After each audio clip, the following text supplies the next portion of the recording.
ಆತ್ಮೀಯ ವಿದ್ಯಾರ್ಥಿಗಳೇ, ತಮಗೆಲ್ಲ ಮಹಾನ್ ಮುದ್ದನ್ನ ಯೂಟ್ಯೂಬ್ ಚಾನಲ್ಗೆ ಸ್ವಾಗತ. ಇವತ್ತಿನ ಈ ಕ್ಲಾಸ್ ಒಳಗಡೆ ಆದರ್ಶ ವಿದ್ಯಾಲಯ ಎಂಟ್ರೆನ್ಸ್ ಎಕ್ಸಾಮಿಗೆ ಸಂಬಂಧಪಟ್ಟ ಹಾಗೆ ಗಣಿತದ ಪ್ರಶ್ನೆಗಳನ್ನ ನೋಡ್ತಾ ಹೋಗೋಣ.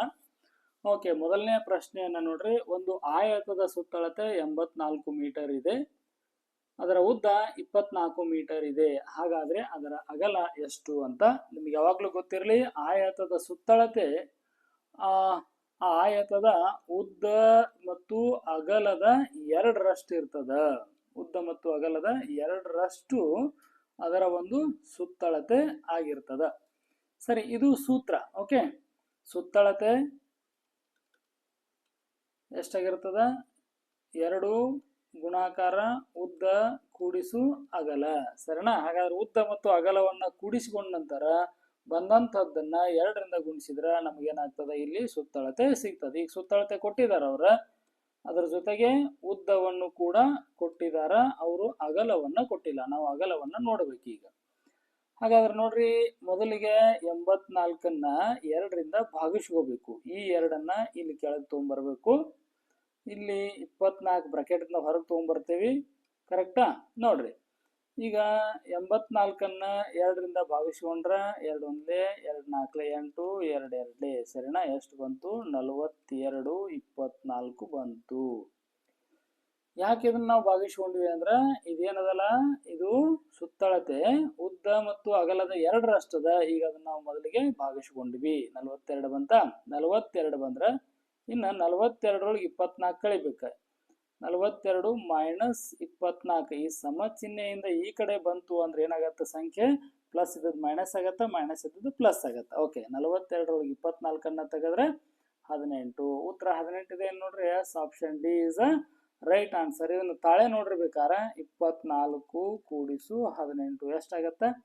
24 ಕೂಡಿಸು 18 42 ಆಗತ್ತ. ಇದನ್ನ 2ರಿಂದ ಗುಣಿಸಿದ್ರೆ, ಯಾಕಂದ್ರೆ ಉದ್ದ ಮತ್ತು ಅಗಲದ 2ರಷ್ಟು ಆಗಿರ್ತದ ಸುತ್ತಳತೆ. ನೋಡ್ರಿ, 84 ಬಂತ. Yes, this is a right answer. ಈ ರೀತಿಯಾಗಿ ನೀವು ಇದನ್ನ ಲೆಕ್ಕ ಮಾಡಬೇಕಾಗ್ತದ. ಸರಿ, ಮುಂದಿನ ಒಂದು ಪ್ರಶ್ನೆಯನ್ನ ನೋಡ್ರಿ. ಹಾಗಾದ್ರೆ ಕೊಟ್ಟಿರುವ ಸ್ತಂಭ ನಕ್ಷೆಯು ಒಂದು ಶಾಲೆಯಲ್ಲಿನ 1ರಿಂದ 5ನೇ ತರಗತಿಯಲ್ಲಿರುವ ವಿದ್ಯಾರ್ಥಿಗಳ ಸಂಖ್ಯೆಯನ್ನು ಸೂಚಿಸುತ್ತದೆ. ಹಾಗಾದರೆ 1ರಿಂದ 3ನೇ ತರಗತಿಯವರೆಗಿನ ಒಟ್ಟು ವಿದ್ಯಾರ್ಥಿಗಳ ಸಂಖ್ಯೆ ಎಷ್ಟು? ಇಲ್ಲಿ ಗ್ರಾಫ್ ಅನ್ನ ನೋಡ್ಬೇಕು. ಗ್ರಾಫ್ ಅನ್ನ ನೋಡಿ ಅಲ್ಲಿರುವಂತವನ್ನ ನಾವು ಮತ್ತೆ ಕೂಡಿಸ್ಬೇಕಾಗತ್ತಷ್ಟೇ. ಓಕೆ, ಬಹಳ ಸಿಂಪಲ್ ಇದೆ. ನೋಡ್ರಿ, ಇಲ್ಲಿ ಈ ಕಡೆ ವಿದ್ಯಾರ್ಥಿಗಳ ಸಂಖ್ಯೆ ಕೊಟ್ಟಿದ್ದಾರೆ 10 20 30 40 50. ಓಕೆ, ಇಲ್ಲಿ ತರಗತಿಗಳನ್ನ ಕೊಟ್ಟಿದ್ದಾರೆ 1ರಿಂದ 5ನೇ ತರಗತಿ. ಸರಿ, ಮೊದಲನೇ ತರಗತಿ ನೋಡ್ರಿ. ಹಾಗಾದ್ರೆ ಎಷ್ಟು ಜನ ಮಕ್ಕಳಿದ್ದಾರೆ? ಇಲ್ಲಿದೆ ಸ್ತಂಭ. ಕರೆಕ್ಟಾ? ಮೊದಲನೇ ತರಗತಿ. ಇಲ್ಲಿಂದ ಈ ಗೆರಿ ಹೇಳ್ಕೊಂಡ್ಬಿಡ್ರಿ. ಎಷ್ಟು? 20 ಮತ್ತು 30 ನಡಕ್ ಬಂದದ ಅಂದ್ರೆ ಎಷ್ಟು? ಹಾಗಾದ್ರೆ ಇದು 25 ಆಯ್ತು ಸಂಖ್ಯೆ. ಇನ್ನು 2ನೇ ತರಗತಿ ನೋಡ್ರಿ, ಇಲ್ಲಿಗಿದೆ ಇದು ಗ್ರಾಫ್ ಸ್ತಂಭಾಲೇಖ. ಇಲ್ಲಿಂದ ಒಂದು ಗೆರಿ ಹಾಕೊಂಡ್ಬಿಡ್ರಿ. ಎಷ್ಟಾಯ್ತು? ಇದು 30 ಆಯ್ತು. Okay, done. ಇನ್ನು 3ನೇ ತರಗತಿ ನೋಡ್ರಿ, ಗ್ರಾಫ್ ಇಲ್ಲಿದೆ. ಇಲ್ಲಿಂದ ಸೀದಾ ಈ ಕಡೆ ಒಂದು ಗೆರಿ ಹೇಳ್ಕೊಂಡ್ರೆ ಎಷ್ಟಾಯ್ತು? 15 ಆಯ್ತು. ಸಿಂಪಲ್. 25 30 ಮತ್ತ 15ಅನ್ನ ಕೂಡಿಸ್ಬಿಡ್ರಿ. 5 5 10. ಓಕೆ, ಕೈಲಾ ಬಂತ. 1 2 2 3 5 5 2 7. ಉತ್ತರದೊಳಗೆ ಎಷ್ಟಿದೆ? 70 ಇದೆ. ಓಕೆ, 70 ಅದರ ಸರಿಯಾದ ಉತ್ತರ. ಗ್ರಾಫ್ ನೋಡಿ ಅದನ್ನು ಗುರುತಿಸಿಕೊಂಡು ಕೂಡಿಸ್ಕೊಳ್ಳೋದು ಅಷ್ಟೇ. ಇದು ಸಿಂಪಲ್. ಓಕೆ, ಮುಂದಿನ ಒಂದು ಪ್ರಶ್ನೆಯನ್ನ ನೋಡ್ರಿ. ಕೊಟ್ಟಿರುವ ಆಯತಘನದ ಮುಖದ ಆಕಾರ, ಕೊಟ್ಟಿದ್ದಾರೆ ಆಕೃತಿಗಳನ್ನು. ಇದ್ರೊಳಗೆ ಆಯತ ಅಂದ್ರೆ ಆಯತಘನದ ಮುಖ ಯಾವ್ದು ರೀತಿ ಇರ್ತದ ಅಂತೇಳಿ ನೋಡ್ರಿ. ಸೊ ನಿಮಗಂತೂ ಈಸಿಯಾಗಿ ಗೊತ್ತಾಯ್ತು. ಏನಪ್ಪಾ ಅಂದ್ರೆ ಉತ್ತರ ಬಿ ಇದು. ಯಾಕಂದ್ರೆ ಆಪ್ಷನ್ ಡಿ ಅದು ವೃತ್ತ, ಆಪ್ಷನ್ ಸಿ ಏನಪ್ಪಾ ಅಂದ್ರೆ ಅದು ವಜ್ರಾಕೃತಿ, ಆಪ್ಷನ್ ಎ ಅದು ತ್ರಿಜ್ಯ. ಹೀಗಾಗಿ option D is a right answer. Okay, then next 4ನೇದು ನೋಡ್ರಿ. ಈ ಸಮೀಕರಣವನ್ನು ಬಿಡಿಸಿರಿ ಅಂತ ಕೊಟ್ಟಿದ್ದಾರೆ. ಓಕೆ, 10 ಗುಣ್ಲೆ 1 10 ಗುಣ್ಲೆ 0 ಇವನ್ ಎರಡನ್ನು ಏನ್ ಮಾಡ್ಬೇಕು? ಮೈನಸ್ ಮಾಡ್ಬೇಕು. ಓಕೆ, ಇಲ್ಲಿ ನೋಡ್ರಿ, ಬೋರ್ಡ್ಮಾಸ್ ನಿಯಮದ ಪ್ರಕಾರ ಮೊದಲಿಗೆ ಭಾಗಾಕಾರ ಮಾಡ್ತೀವಿ, ಆ ನಂತರ ಗುಣಾಕಾರ ಮಾಡ್ತೀವಿ, ಆ ನಂತರ ಕೂಡಿಸೋದು ಮಾಡ್ತೀವಿ, ಆ ನಂತರ ಕಳೆಯೋದು ಮಾಡ್ತೀವಿ. ಓಕೆ, ಇಲ್ಲಿ ಭಾಗಾಕಾರ ಇಲ್ಲ, ಎರಡು ಗುಣಾಕಾರ ಇದೆ ಮತ್ತು ವ್ಯವಕಲನ ಇದೆ. ಕರೆಕ್ಟಾ? ಹಾಗಾದ್ರೆ ಮೊದಲಿಗೆ ನಾವ್ ಏನ್ ಮಾಡ್ಕೊಳ್ಳೋಣ, ಭಾಗಾಕಾರ ಮಾಡ್ಕೊಳ್ಳೋಣ. ಇವ್ನ ಹಿಂಗ ಬ್ರಕೆಟ್ ಮಾಡ್ಕೊಂಡ ಗುಂಡ್ಲೆ ಚಿಹ್ನೆ ಇದ್ದದ್ದು ಎರಡು ಸಂಖ್ಯೆ ನಾವು ಬ್ರಕೆಟ್ ಹಾಕೊಂಡ ಗುಣಾಕಾರ ಮಾಡ್ಕೊಂಡು 10 ಒಂದ್ಲೆ ಎಷ್ಟಪ್ಪ? ಹಾಗಾದ್ರೆ 10 ಒಂದ್ಲೆ 10 ಮೈನಸ್, ಈಗ ಬ್ರಕೆಟ್ ಹೊರಗೆ ಬಂತು. 10 ಗುಂಡ್ಲೆ 0 ಎಷ್ಟಾಯ್ತು? 0. ಯಾಕಂದ್ರೆ 0ಕ ಯಾವುದೇ ಸಂಖ್ಯೆಯಿಂದ ಗುಣಿಸಿದ್ರು ಕೂಡ ಉತ್ತರ ಯಾವಾಗ್ಲೂ 0ನ ಬರ್ತದ. ಹಾಗಾದ್ರೆ 10 ಮೈನಸ್ 0 ಬಂತು. 10 ಮೈನಸ್ 0, 10ರಾಗ 0 ಕಳೆದ್ರೆ ಎಷ್ಟು ಬಂತು? 10 ಬಂತು. ಆಪ್ಷನ್ ಇದೆ ಎಸ್, ಆಪ್ಷನ್ ಸಿ ಇದೆ ನೋಡ್ರಿ. C is a right answer. Okay, ಹಾಗಾದ್ರೆ ಮುಂದಿನ ಪ್ರಶ್ನೆ 5ನೇ ಪ್ರಶ್ನೆ ನೋಡ್ರಿ. 7 ಚಾಕ್ಲೇಟಿನ ಪೊಟ್ಟಣಗಳಲ್ಲಿ, ಇದು ಈಸಿ ಅದ. 7 ಚಾಕ್ಲೇಟಿನ ಪೊಟ್ಟಣಗಳಲ್ಲಿ 763 ಚಾಕ್ಲೇಟ್ಗಳಿವೆ. ಹಾಗಾದ್ರೆ ಪ್ರತಿ ಪೊಟ್ಟಣದಲ್ಲಿರುವ ಚಾಕ್ಲೇಟ್ಗಳ ಸಂಖ್ಯೆ ಎಷ್ಟು? ಭಾಗಾಕಾರ ಮಾಡೋದ. ಇಲ್ಲಿ 7 ಪಾಕೆಟ್ ಅದಾವ. 7 ಪಾಕೆಟ್ ಒಳಗೆ ಎಷ್ಟು ಚಾಕ್ಲೇಟ್ ಅದಾವ? 763 ಚಾಕ್ಲೇಟ್ಗಳದಾವ. ಹಾಗಾದ್ರೆ ಈ 763ನ್ನ 7ರಿಂದ ಭಾಗಾಕಾರ ಮಾಡಿದ್ರೆ ನಮ್ಗೆ ಉತ್ತರ ಸಿಗ್ತದ. ಸರಿ, ಈ ಕಡೆ ನೋಡ್ರಿ. 763 ಭಾಗಾಕಾರ 7. 7 ಒಂದ್ಲೆ 7 ಒಂದ್ಲೆ ಈಗ ಎಷ್ಟು ಬಂತಪ್ಪ? ಈಗ 6 ಬಂತು. 6 7ರಲ್ಲೇ ಡೈರೆಕ್ಟ್ ಹೋಗಲ್ಲ ಅಂದ್ರೆ ಅಲ್ಲಿ 0 ಹಚ್ಕೋಬೇಕು. 0 ಹಚ್ಕೊಂಡ್ಮೇಲೆ ಅದು ಈ ಎರಡು ಅಂಕಿ ಜಾಯಿಂಟ್ ಅದು. ಈಗ 7 9 63 ಎಷ್ಟಾಯ್ತು? ಆಪ್ಷನ್ ಎ 109 ಅನ್ನುವಂಥದ್ದು ಕರೆಕ್ಟ್ ಆಯಿತು ಉತ್ತರ. ಹೇಗೆ? ಭಾಗಾಕಾರ, ಗುಣಾಕಾರ, ಕೂಡ್ಸುದು, ಕಳಿಯೋದ್ರ ಮೇಲೆನೆ ಲೆಕ್ಕ ಇರ್ತಾವ. ಸೊ ನೀವು ಬಿಟ್ಟು ಬರಕ್ ಹೋಗ್ಬೇಡ್ರಿ, ಅವ್ನು ಸರಿಯಾಗಿ ಮಾಡ್ಕೊಡ್ರಿ. ಓಕೆ, ಈಗ ಭಿನ್ನ ರಾಶಿ ಮೇಲೆ ಪ್ರಶ್ನೆ ಬಂತು ನೋಡ್ರಿ. ಭಿನ್ನ ರಾಶಿ ನೋಡ್ರಿ 12.8 ಇದರ ಭಿನ್ನ ರಾಶಿಯ ರೂಪ. ನಿಮ್ಗೆ ಗೊತ್ತಿದೆ ಭಿನ್ನ ರಾಶಿ ದಶಮಾಂಶ ಪದ್ಧತಿ, ಹೌದಿಲ್ಲ? 12.8 ಇದೆ. ಹಾಗಾದ್ರೆ ಬಿಡಿ ಸ್ಥಾನದಿಂದ ನೋಡಿದಾಗ ಈ ಕಡೆ ನೋಡ್ರಿ ಎಷ್ಟು ಸಂಖ್ಯೆ ಬಿಟ್ಟದ? ಅದು ಒಂದು ಸಂಖ್ಯೆ ಬಿಟ್ಟ ಪಾಯಿಂಟ್ ಅದ, ಹೌದಾ? ಬಿಂದು ಅದ. ಹಂಗಾರೆ ಒಂದು ಸಂಖ್ಯೆ ಬಿಟ್ಟು ಬಿಂದು ಅದ ಅಂದ್ರೆ ಅದ್ರ ಛೇದ ಎಷ್ಟಾಗಿರ್ತದ? 10 ಆಗಿರ್ತದ. ಹೀಗಾಗಿ ಸರಿಯಾದ ಉತ್ತರ 128 10 ಆಗಿರ್ತದ. ಒಂದ್ ವೇಳೆ ಛೇದ 100 ಆಗಿತ್ತು ಅಂದ್ರೆ ಅವಾಗ ಅದ 1.28 ಆಕಿತ್ತು. ಛೇದ 10 ಇದ್ದದಕ್ಕೆ 12.8 ಆಗ್ಯದ. ಹಾಗಾದ್ರೆ ಇದನ್ನ ಇನ್ನೂ ಸಿಂಪಲ್ ಆಗಿ ನಾವು ಇದ್ರ ಉತ್ತರ ತಿಳ್ಕೊಬೇಕಂದ್ರ 128 ಇದೆ ಅಲ್ಲ, 12.8 ಇಲ್ಲೇ ಬಿಂದು ಇದೆ. ಕರೆಕ್ಟಾ? ಸೊ ಇದು ಎಷ್ಟು ಸ್ಥಾನ ಬಿಟ್ಟು ಬಿಂದು ಇದೆ? ಒಂದು ಸ್ಥಾನ ಬಿಟ್ಟು ಬಿಂದು ಇದೆ. ಹಾಗಾದ್ರೆ ಇದಕ್ಕೆ ನಾವೇನ್ ಮಾಡ್ಕೋಬೇಕು? 10ರಿಂದ ಗುಣಾಕಾರವನ್ನ ಮಾಡ್ಕೊಳ್ಬೇಕು.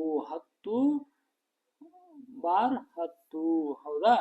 ಈಗ ನೋಡ್ರಿ 128 ಹತ್ಲೆ 12.8 10ರಲ್ಲೇ ಗುಣಿಸಿದ್ರ 128 ಆಯ್ತು.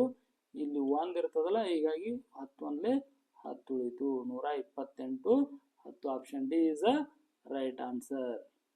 ಓಕೆ, ಮುಂದಿನ ಪ್ರಶ್ನೆಯನ್ನ ನೋಡ್ರಿ. ಒಂದು ಪ್ಯಾಕೆಟ್ ಅಡುಗೆ ಎಣ್ಣೆಯ ಬೆಲೆ 96.50 ಆದರೆ ಅಂತಹ 8 ಪ್ಯಾಕೆಟ್ಗಳ ಬೆಲೆ ಎಷ್ಟು ಅಂತ ಕೇಳಿದಾರೆ. ಹಾಗಾದ್ರೆ ಇಲ್ಲಿ ಗುಣಾಕಾರ ಇದೆ ನೋಡ್ರಿ. ಹಿಂಗ್ ಬಿಂದುಗಳಿದ್ದಾಗ ಯಾವ ರೀತಿ ಗುಣಾಕಾರ ಮಾಡೋದು ನೋಡ್ರಿ. 96.50 ಇದೇನಿದು? ಒಂದು ಪಾಕೆಟ್ ಬೆಲೆ. ಹಿಂಗ 8 ಪ್ಯಾಕೆಟ್ಗಳ ಬೆಲೆ ಎಷ್ಟ ಆಗ್ತದ?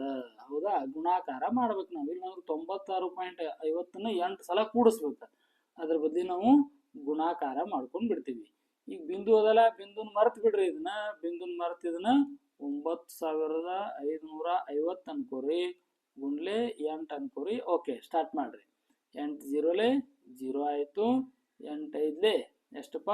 8 4 30, 3 24, 8 4 32, 8 5 40. ಇಲ್ಲಿ 4 ಕೈಲ ಕೊಟ್ವಿ. 8 6 48, 48 2 ಎಷ್ಟಾಯ್ತು? 52. ಓಕೆ, 5 ಕೈಲ ಕೊಟ್ವಿ. 8 9 ಎಷ್ಟು? 8 9 72. 72ಕ್ಕೆ 5 ಕೂಡಿಸಿದ್ರೆ 77. ಹಾಗಾದ್ರೆ ಉತ್ತರ 77 2 0 0 ಬಂತು. ಇಲ್ಲಿ ನೋಡ್ರಿ ಬಿಂದು ಎಷ್ಟು ಸ್ಥಾನ ಬಿಟ್ಟು ಬಿಂದು ಇದೆ ನೋಡ್ರಿ. 1 2 ಸ್ಥಾನ ಬಿಟ್ಟಿದೆ. 8ರೊಳಗೆ ಬಿಂದು ಇಲ್ಲ. ಹೀಗಾಗಿ 1 2 ಇಲ್ಲಿ 1 2 ಎನಸ್ರಿ. 1 2 ಎನಿಸಿ, ಹೌದಾ? ಆ 2 ಸ್ಥಾನವನ್ನು ಬಿಟ್ಟು ಬಿಂದು ಇಡ್ರಿ. ಉತ್ತರ ಎಷ್ಟಾಯ್ತು? 772.00 ಆಯ್ತು. ಓಕೆ, ಸೊ ನೀವು ಈಗಾಗಲೇ ಕಲ್ತಿದ್ದೀರಿ ಕಾನ್ಸೆಪ್ಟ್ಗಳನ್ನು. ಸೊ ನಿಮಗೆ ಪ್ರಾಕ್ಟೀಸಿಗೆ ಅಂತ ನಾನು ಈ ಕ್ವಶನ್ಸ್ಗಳನ್ನು ಕೊಡ್ತಾ ಇದ್ದೀನಿ. ಓಕೆ, ಈ ಕಾನ್ಸೆಪ್ಟ್ಗಳು ಪ್ರಾಕ್ಟೀಸ್ ಇಲ್ಲ ಅಂತಂದ್ರೆ, ಪರ್ಫೆಕ್ಟ್ ಇಲ್ಲ ಅಂದ್ರೆ ನೀವು ವಿಡಿಯೋ ಮುಗಿದ ಮೇಲೆ ಆ ಕಾನ್ಸೆಪ್ಟ್ಗಳನ್ನು ಪ್ರಾಕ್ಟೀಸ್ ಮಾಡಿರಿ. ಪ್ರಶ್ನೆ 8 ನೋಡ್ರಿ. ಕೊಟ್ಟಿರುವ ಆಕೃತಿಗಳಲ್ಲಿ ಸಮಮಿತಿಯುಳ್ಳ ಆಕೃತಿ ಯಾವುದು? ಹಂಗಾರೆ ಸಮಮಿತಿ ಅಂದ್ರೇನು, ಸಿಮೆಟ್ರಿಕಲ್ ಅಂದ್ರೇನು ಮೊದಲು ತಿಳ್ಕೊಬೇಕ. ಸಮಮಿತಿ ಅಥವಾ ಸಿಮೆಟ್ರಿಕಲ್ ಅಂತ ಬರ್ತದಂದ್ರೆ ಯಾವುದೇ ಒಂದು ವಸ್ತುವನ್ನ ನಾವು ಉದ್ದ ಅಥವಾ ಅಡ್ಡ ಸೀಳಿದಾಗ ಅದು ಸಮವಾಗಿ ಎರಡು ಭಾಗ ಆಗ್ತಾ ಇತ್ತು ಅಂದ್ರೆ ಅದಕ್ಕೆ ಸಮಮಿತಿ ಅಂತ ಕರೀತಾರೆ. ಈಗ ನೋಡ್ರಿ, ಇಲ್ಲಿ ಒಂದೇ ಆಪ್ಷನ್ ಇದನ್ನ ಮೇಲೆ ಹಿಂಗ ಕೊರೆದ್ರೆ ಇದು ಸಮವಾಗಿ ಎರಡು ಭಾಗ ಆಗಲ್ಲ. ಯಾಕಂದ್ರೆ ಈ ಕಡೆ ಈ ಸ್ಟ್ರಕ್ಚರ್ ಉಳಿತದ.